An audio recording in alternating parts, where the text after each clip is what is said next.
मैं बहुत समय से कोशिश कर रहा था वॉचमैन सीरीज में खुद की एंट्री बना सकूं।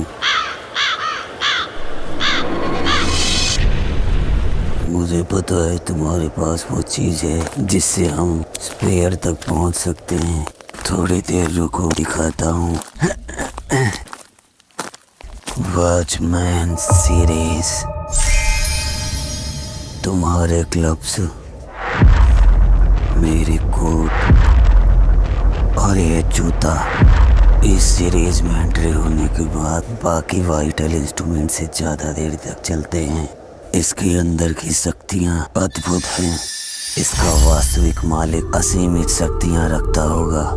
इससे कोई फर्क नहीं पड़ा कि मैंने कितनी बार प्रयास किया, लेकिन हर बार मैं नाकाम रहा। मेरे एक्सपेरिमेंट फेल जरूर हुए, लेकिन मुझे एक नया क्रिएशन मिला। एक ऐसा ट्रेस पीस बना जो वाइटल इंस्ट्रूमेंट से बना था, जिसमें बाकी वेस्टेज से ज्यादा ताकत और समझदारी थी। क्या तुमने इन दिनों कुछ इस तरीके के पेस्ट नहीं देखे? रूडो उस पुराने बीस्ट को याद करता है। अब हम उड़ने वाले हैं ट्रेस बीस के साथ।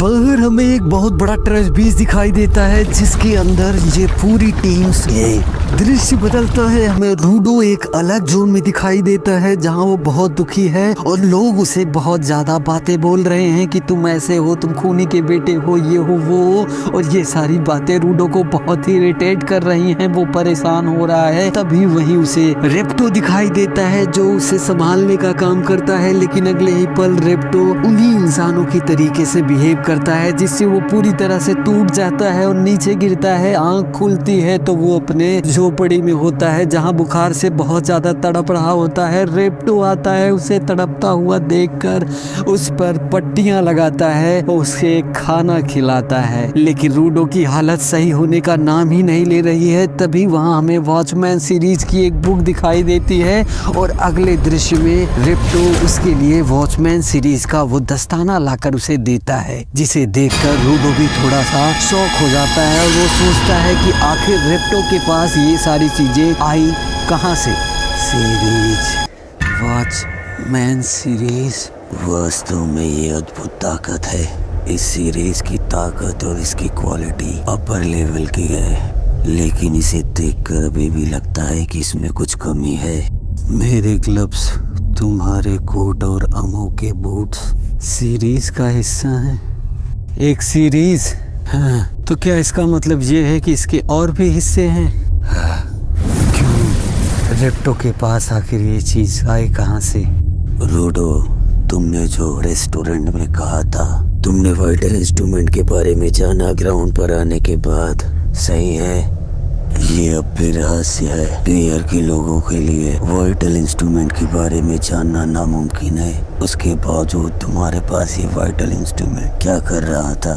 एक ताकतवर एनिमा सीरीज वॉचमैन की ताकतवर चीजें तुम्हारे पास वहां तक आकर पहुंची कैसे? और सबसे मजे की बात ये कि उसने तुम्हें अपना माना, कीबोर्ड की शक्तियां भी दी।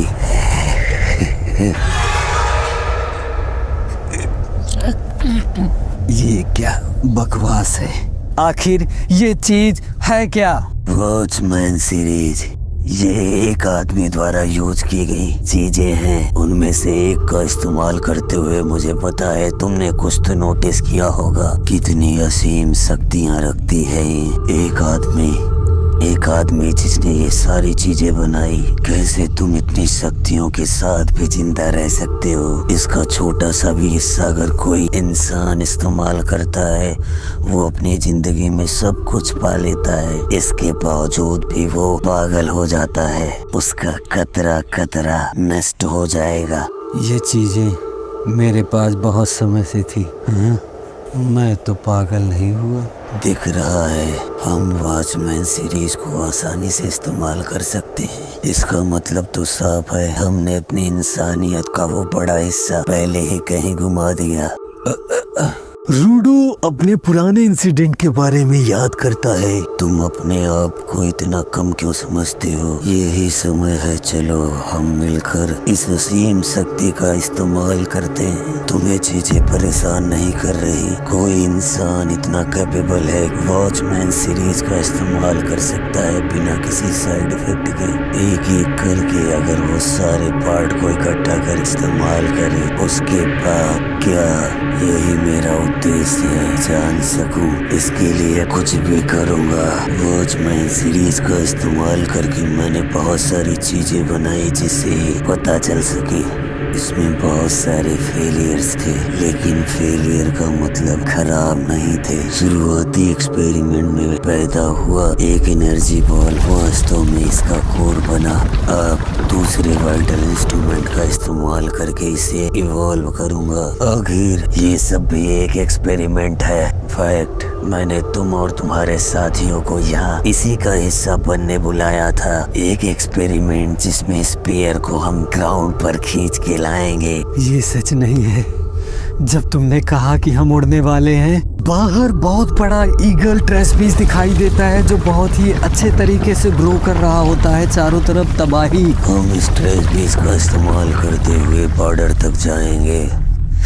तब हम लोग जरूर देखेंगे कौन जिंदा रहेगा कौन नहीं। वेदर रिपोर्ट कभी भी यूजलेस नहीं होती। तूफान आने वाला है। दृश्य बदलता है, हमें काइजू बेबी दिखाई देता है जो उसकी बात को बार बार रिपीट मोड में सोच रहा होता है कि हम ट्रेस बीस के अंदर हैं। ट्रेस बीस का नाम सुनते ही उसके अंदर बहुत ही ज्यादा एनर्जी साफ तौर पर देखी जा सकती है। वो गुस्से में उठता है, चिल्लाता है, जिससे सब लोगों को पता चल जाता है वो भी यही हैं। रूडो उससे पूछता है कि तुम आखिर यहाँ कितने समय से हो। ये झटका हर जगह आता है और हमें एंजन भी दिखाई देता है जिसके बीच में लड़ाई शुरू भी नहीं हुई। वो शर्मीला लड़का भी हमें दिखाई देता है, अपने बॉस को रोकने की कोशिश करता है कि सर अभी रुक जाइए, मैंने अभी शुरू भी नहीं किया और ये आप इतनी जल्दी नहीं कर सकते। पता चल जाता है एंजन को भी कि ये सारी चीजें उसके बॉस के कारण हो रही है। से ब्लेम करता है कि मैंने तुमसे कहा था कि हमें लड़ाई शुरू कर देनी चाहिए लेकिन तुमने ऐसा नहीं किया, अब ले लो। ये सारी चीजें अभी से स्टार्ट होने लगी। एंजन को थोड़ी सी बातें समझ में आ रही है कि इसे बहुत कुछ पता है, इसीलिए वह उसकी बातों को इग्नोर करता है, आगे जाने की कोशिश करता है। वह लड़का उसे रोकने की कोशिश करता है कि प्लीज रुक जाओ, हमें लड़ाई करके इसका रिजल्ट लाना है, नहीं तो हमारे बॉस मुझे बहुत ही बुरा व्यवहार करेंगे।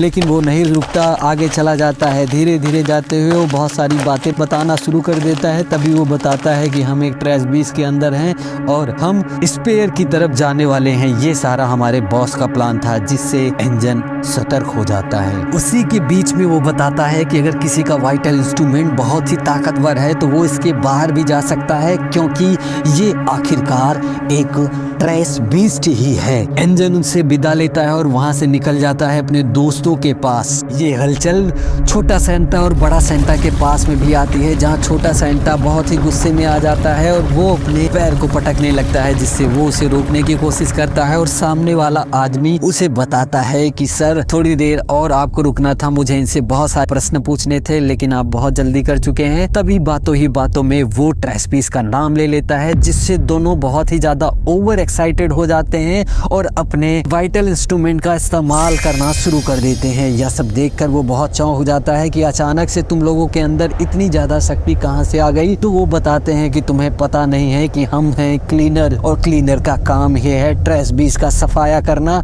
अगर हम ट्रेस बीस के अंदर हैं तो इसे भी मार कर हम यहाँ से निकल जाएंगे। वो उसे अपने वाइटल इंस्ट्रूमेंट से बांधता है और उसे उठा के हवा में उछालता है, जिससे देखकर वो बहुत ही ज्यादा हैरान हो जाता है, क्योंकि वो बहुत ही तेजी से हवा में उड़ रहा होता है। वो उस पर बहुत ज्यादा ध्यान लगाता है। जैसे ही वो एक दीवार पर पहुंचता है, अपना हाथ मारता है, लेकिन क्या उसका हाथ नॉर्मल उस दीवार को टच करता है और यही करते हुए वो नीचे आ रहा होता है, जिससे वो आदमी उसका मजाक बनाता है कि आखिर तुम लोग ये क्या कर रहे हो, इससे क्या होने वाला है। लेकिन बड़ा सैंटा उससे कहता है ध्यान से देखो, ये कोई आम पंच नहीं है, जैसे जैसे बढ़ेगा तुम अपनी आंख और कान को खुली रखना, तुम्हें समझ में आ जाएगा। और वो देखता है तभी तो धीरे धीरे उसकी पंच की पावर और एनिमा दोनों बढ़ रहे होते हैं, जिससे वो शॉक हो जाता है और वो दीवार धीरे धीरे टूटने लगती है। अब सब क्लीनर्स जोश में आ चुके हैं कि उन्हें इस ट्रैश बीस का सफाया करने के बाद इन चुट्टों को भी हमें बाहर निकालना है। इसी के साथ आज का एपिसोड होता है ख़त्म। मिलते हैं कल नए एपिसोड के साथ, तब तक हमारे साथ बने रहिए। Bye bye, see you.